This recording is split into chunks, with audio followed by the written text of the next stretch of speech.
بسم اللہ الرحمن الرحیم ناظرین، آج 12 ربیع الاول 2022 کا دن ہے۔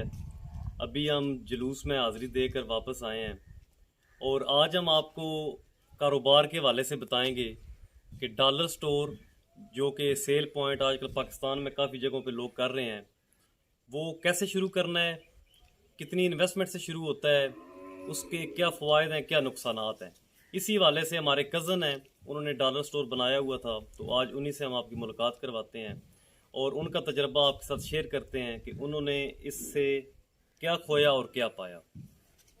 ہمارے ساتھ ہیں جی سجاد حسین شاہ، ہم کزن بھی ہیں، اور سجاد شاہ صاحب دبئی سے پلٹ ہیں، دبئی سے یہ واپس آئے اور انہوں نے ڈالر سٹور کا کاروبار شروع کیا اور تقریباً عرصہ 3 سال انہوں نے کاروبار چلایا، اور انہی کی زبانی جانتے ہیں کہ انہوں نے اس کاروبار میں کیا کھویا کیا پایا، اور انہی سے ہی بیسکس جو ہیں کاروبار کی، پیسے کتنے چاہیے، کتنے پیسوں سے بندہ سٹارٹ کر سکتا ہے، لوکیشن کیسی ہونی چاہیے، سٹی کون سا ہونا چاہیے، یہی بتائیں گے اپنی زبان میں۔ جی بھائی جان، کیا حال ہے؟ ٹھیک ہے، خیریت ہے؟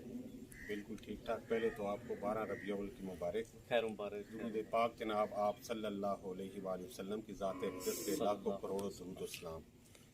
جی اس میں کوئی شک نہیں ہے۔ سب سے پہلے تو میں یہ آپ کو بتانا چاہوں گا کہ لک کا ہونا بہت ضروری ہے۔ کوئی بھی آپ کاروبار کر رہے ہیں تو سب سے پہلے آپ کی لک اچھی ہے تو جگہ کوئی بھی ہو کوئی میٹر نہیں کرتا۔ ٹھیک ہے۔ اس کے بعد ہم بزنس پوائنٹ آف ویو پہ آتے ہیں۔ جب ہم بزنس پوائنٹ آف ویو پہ آئیں گے تو ہمیں لازمی سب سے پہلے جگہ چاہیے۔ کون سی جگہ ہے؟ جگہ وہ آپ سلیکٹ کریں جو بازار کا مرکز ہو۔ اگر مرکز میں نہیں بھی ملتی تو کم از کم مین روڈ پہ ایسی جگہ ہو جہاں واکنگ کسٹمر ہو، جہاں پہ لیڈیز کا فلو جو وہ بہت زیادہ ہونا چاہیے۔ اگر لیڈیز کا فلو ہے تو پھر تو آپ کو کوئی مشکل نہیں ہے، کیونکہ جتنا بھی آپ ڈالر سٹور کے ریلیٹیو کام کریں گے اس میں زیادہ تر چیزیں جو ہوتی ہیں وہ لیڈیز کے ریلیٹیو ہیں۔ ابھی جیولری ہے، کاسمیٹک ہے، پرفیومز ہیں، یا ایون کہ پلاسٹک بھی ہے، تو یہ سارا لیڈیز کے ریلیٹیو ہی ہے۔ تو لیڈیز کے ریلیٹیو ہونے کے لیے آپ کو وہ جگہ انتہائی ضروری ہے جو آپ جہاں لیڈیز کسٹمر کا وزٹنگ ہو۔ اچھا، اب ہم دیکھتے ہیں نا، جیسے بھی ہم جہاں پہ شہروں میں جاتے ہیں تقریباً ہر شہر میں ایک دو اس طرح کے سیل پوائنٹ بنے ہوتے ہیں۔ کوئی ڈالر سٹور کے نام سے ہے، کوئی $1 سٹور کے نام سے ہے، پاؤنڈ سٹور ہے، یا کوئی دبئی سیل میلہ۔ ٹھیک ہے۔ اچھا، ایک درمیانی شاپ شروع کرنے کے لیے آپ کے پاس کم از کم کتنے پیسے ہونے چاہیے؟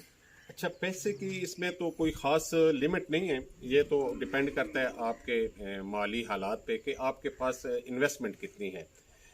سب سے پہلے تو جب آپ جگہ کی سلیکشن کریں گے تو اس ایریے کے حساب سے اس کی پگڑی دیکھی جاتی ہے کہ اس شاپ کی پگڑی کتنی ہے۔ پگڑی دینے کے بعد پھر آپ ڈیسائیڈ کرتے ہیں کہ ابھی میں اس میں کتنی میرے پاس پیمنٹ ہوگی تو میں اس میں میٹیریل ڈال سکوں گا۔ سب سے پہلے تو آپ پگڑی کی جو پیمنٹ ہے اس کا ارینج کریں گے، اسے آپ بزنس میں شامل نہیں کریں۔ پھر دوسری چیز ہے کہ آپ اس کی جو ہے اندر کی ریکنگ اس پہ ڈیکوریٹ کریں گے۔ یہ دونوں چیزیں آپ نکال دیجئے، اس کے بعد پھر آپ انویسٹمنٹ کی طرف آئیں۔ تو اس کے لیے ضروری نہیں ہے کہ آپ کے پاس 5 لاکھ ہو، 10 لاکھ ہو بہت اچھا، 15 لاکھ ہو اور بہت اچھا ہے، اگر 50 لاکھ ہے تو بہت ہی بہتر ہے۔ یہ تو پھر آپ جتنا جتنا میٹیریل ڈالیں گے اس حساب سے۔ انویسٹمنٹ کی کوئی اس میں قید نہیں ہے۔ ہم اپنے ناظرین کو بتاتے چلیں، اکثر وہ ہم سے یہ پوچھتے رہتے ہیں کہ بھئی کتنا سرمایہ ہونا چاہیے۔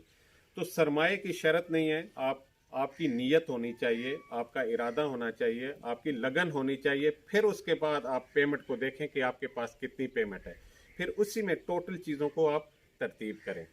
اچھا، اس کے لیے جو آپ لوگ مال خریدتے رہے ہیں، زیادہ مارکیٹ، زیادہ مال کس جگہ سے، اگر کوئی ہماری ویڈیو دیکھ کر کوئی بھائی بنانا چاہے یا آپ سے مشورہ کرنا چاہے تو اس حوالے سے بھی بتا دیں کہ مارکیٹ کہاں پہ ہے، کس جگہ سے زیادہ تر مال مل سکتا ہے۔ اچھا، پہلے تو ہم ڈالر سٹور کے بارے میں تھوڑا سا اور بتا دوں کہ لوگ کئی دفعہ پوچھتے ہیں کہ یہ ایک برانڈ ہے۔ بالکل جی، ڈالر سٹور ایک برانڈ ہے، لیکن اس کے لیے لازمی نہیں ہے آپ کو فرنچائز ہی خریدنی ہے۔ آپ فرنچائز نہ بھی خریدیں، سمپل آپ ایک چھوٹا سا لوگو اپنا چینج یہ کر چیز دیں۔ اہم ہے ناظرین، کچھ لوگ اس وجہ سے بھی یہ کام شروع نہیں کرتے کہ ہمیں کوئی فرنچائز لینی پڑے گی، اس کی سیکیورٹی جمع کروانی پڑے گی۔ کچھ عرصہ پہلے تھا فرنچائز والا چکر، لیکن آج کل لوگ اپنے طور پہ سٹارٹ کر سکتے ہیں، آپ اس میں کوئی قید نہیں ہے، پابندی نہیں ہے۔ تو فرنچائز آپ نہیں خریدیں، سمپل آپ نے نام دے دیا ڈالر سٹور کا تو لوگو آپ اپنا کوئی سلیکٹ کر لیں۔ اس چیز کا خیال رکھیں کہ لوگو جب بھی آپ نے سلیکٹ کرنا ہے لوگو کسی کا نہ ہو، کیونکہ بعد میں کئی دفعہ بعد میں پھر قانونی یا لیگلی پرابلم بہت زیادہ آ جاتے ہیں کہ اگر آپ نے کسی کا لوگو کاپی کر لیا ہے تو وہی بندہ پھر آپ پہ کیس کر سکتا ہے. تو لوگو آپ نے اپنا ڈالنا ہے، اس کے لیے کوئی شرط نہیں، کوئی بھی ڈال لیں. اس کے بعد پھر جب آپ ان چیزوں سے بچ جائیں گے نا تو سمجھیں یہ ایک قید ہوتی ہے. جب آپ کسی کے ساتھ لیگلی کنٹیکٹ کرتے ہیں تو پھر آپ کو ان کے آرگومنٹس پہ، پھر ان کے وہ جو رولز اینڈ ریگولیشن ہے اس کے مطابق چلنا پڑتا ہے. پہلے تو اپنے آپ کو ان چیزوں سے آزاد کر لیں کہ بھئی ہم نے کسی کے رولز ریگولیشن کے مطابق نہیں چلنا، کیونکہ ہمارا علاقہ جو ہے تو ہم نے اسی علاقے کے حساب سے جو ہے نا وہ چیزیں ہم نے ایڈ کرنی ہیں. تو یہ چیز آپ پہلے نکال دیں کہ آپ نے فرنچائز نہیں خریدنی، کیونکہ فرنچائز خریدنے کے لیے پھر آپ کو بہت زیادہ انویسٹمنٹ بھی چاہیے، اور دوسرا یہ ہے کہ پھر ان کے رولز اینڈ ریگولیشن بھی چاہیے. اچھا، اس میں جو پرافٹ کی ریشو ہے پر ایٹم، وہ پرسنٹیج کیا ہے؟ جی اچھا، اس پہ بھی میں کہہ دوں کہ کئی لوگ تو آپ کو نہیں بتائیں گے. ہماری کوشش ہے کہ کیونکہ عید میلاد النبی کا دن بھی ہے تو ہم آپ کو بالکل صاف اور سادہ الفاظ میں اور سچی بات بتائیں. پروفٹ کی ریشو آپ پہ ڈیپینڈ کرتی ہے. آپ سے مراد یہ ہے کہ آپ کی پرچیزنگ لیول کتنا اچھا ہے.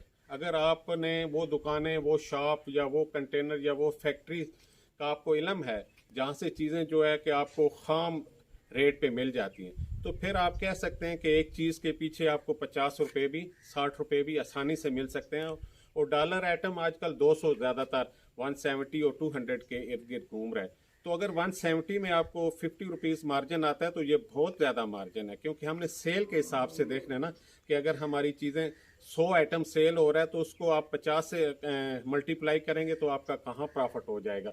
تو یہ ڈیپینڈ کرتا ہے جی آپ کی پرچیزنگ لیول کتنا اچھا. ٹھیک ہے. تو باقی آپ نے پوچھا تھا کہ آپ کہاں کہاں سے پرچیزنگ کر سکتے ہیں، تو اس کے تو خیر مین جو ہب ہیں ہمارے پنجاب میں تو یہ لاہور ہے، سب سے زیادہ شالمی مارکیٹ ہے، پھر اس کے بعد راولپنڈی میں راجہ مارکیٹ ہے، پھر اس کے علاوہ آپ راجہ بازار ہے. تو اس کے علاوہ پھر آپ خود وزٹ کریں، مطلب گھومیں. آپ گجرات میں جا رہے ہیں، گجرانوالے میں جا رہے ہیں تو آپ کو پلاسٹک کے ریلیٹیو چیزیں ملیں گی. گجرات میں جا رہے ہیں تو آپ کو کپ کراکری کے ریلیٹیو چیزیں ملیں گی. اسی طرح پھر آپ پنڈی میں ایرانی مارکیٹس کا وزٹ کرتے ہیں تو ایرانی کراکری آپ کو ملے گی. اس کے لیے ایک شرط نہیں ہے، آپ گھومتے رہیں، ڈھونڈتے رہیں. آج کل تو میڈیا نے اتنا ایڈوانس سسٹم کر دیا ہے کہ آپ کو گھومنے کی ضرورت نہیں ہے، آپ کو سرچنگ کی ضرورت ہے. آپ کوئی بھی لفظ سرچ کریں تو اس کی مارکیٹ آپ کے سامنے آ جائے گی. ناظرین، ویسے میں ایک چیز اس میں ایڈ کرتا چلوں کہ جو ہے نا ڈالر سٹور کا کاروبار، اس میں ایک ہی چھت کے نیچے ہمیں ضروریات زندگی کی بہت ساری چیزیں مناسب قیمت میں مل جاتی ہیں. اور آج کل اس کا ٹرینڈ بھی بہت عام ہے، لوگ اس سے خریدنے والے کو بھی فائدہ ہے اور بیچنے والے کو بھی فائدہ ہے.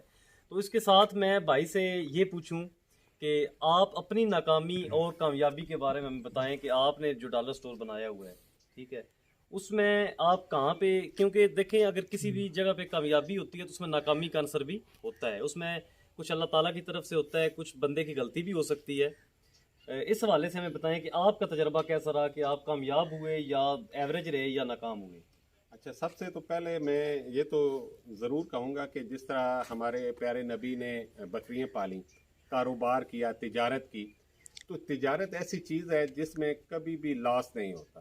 یہ آپ کا مینٹل لیول کیلکولیٹ کرتا ہے کہ لاس ہے کہ پروفٹ ہے. اصل ہم اپنی خواہشات کے پیچھے اتنے چلے جاتے ہیں کہ ہم سمجھتے ہیں کہ بہت زیادہ پروفٹ، بہت زیادہ پیسہ اگر آ رہا ہے تو پروفٹ ہے. لیکن کاروبار میں کبھی بھی نقصان نہیں ہوگا. یہ آپ ایک تو چیز بالکل بٹھا لیں. جس طرح ہم کہتے ہیں نا اکثر کوئی بھی ڈیم ہے، کوئی بھی دریا ہے یا بیراج ہے تو اس کے سارے دروازے بھی اگر بند کر دیے جائیں تو تب بھی دریا خشک نہیں ہوتا، اس میں پانی چلتا ہی رہتا ہے. کاروبار بھی ایسا ہی ہے کہ اس میں آپ کو تھوڑا تھوڑا پروفٹ آتا رہتا ہے. آگے پھر بندے کے حالات ایسے ہوتے ہیں کہ وہ اس پہ ڈیپینڈ کرتے ہیں، بہت زیادہ اس پہ انحصار کرتے ہیں، جس کی وجہ سے اسے پرابلم آتا ہے. تو ہمارے لیے تو کہہ لیں کہ میں نے تو نقصان نہیں کیا کاروبار میں، لیکن کئی دفعہ ابھی کہتے ہیں انٹرنیشنل ایٹماسفیئر جو حالات جو ہیں وہ آپ کے کاروبار پر اثر انداز ہوتے ہیں. کرونا کووڈ-19 آیا تو پوری دنیا اس سے متاثر ہوئی ہے. ہر بندے کا کاروبار اس سے متاثر ہوا ہے. 2 منتھ کے لیے انہوں نے بند کیے، پھر آگے کچھ دن کھولتے رہے، کچھ دن چلتے رہے. تو پھر اس کے بعد اب جو کہ امپورٹڈ سرکار آ گئی ہے خیر سے، تو اس کی وجہ سے تو کہہ لیں کہ عوام کی چیخیں نکل گئی ہیں.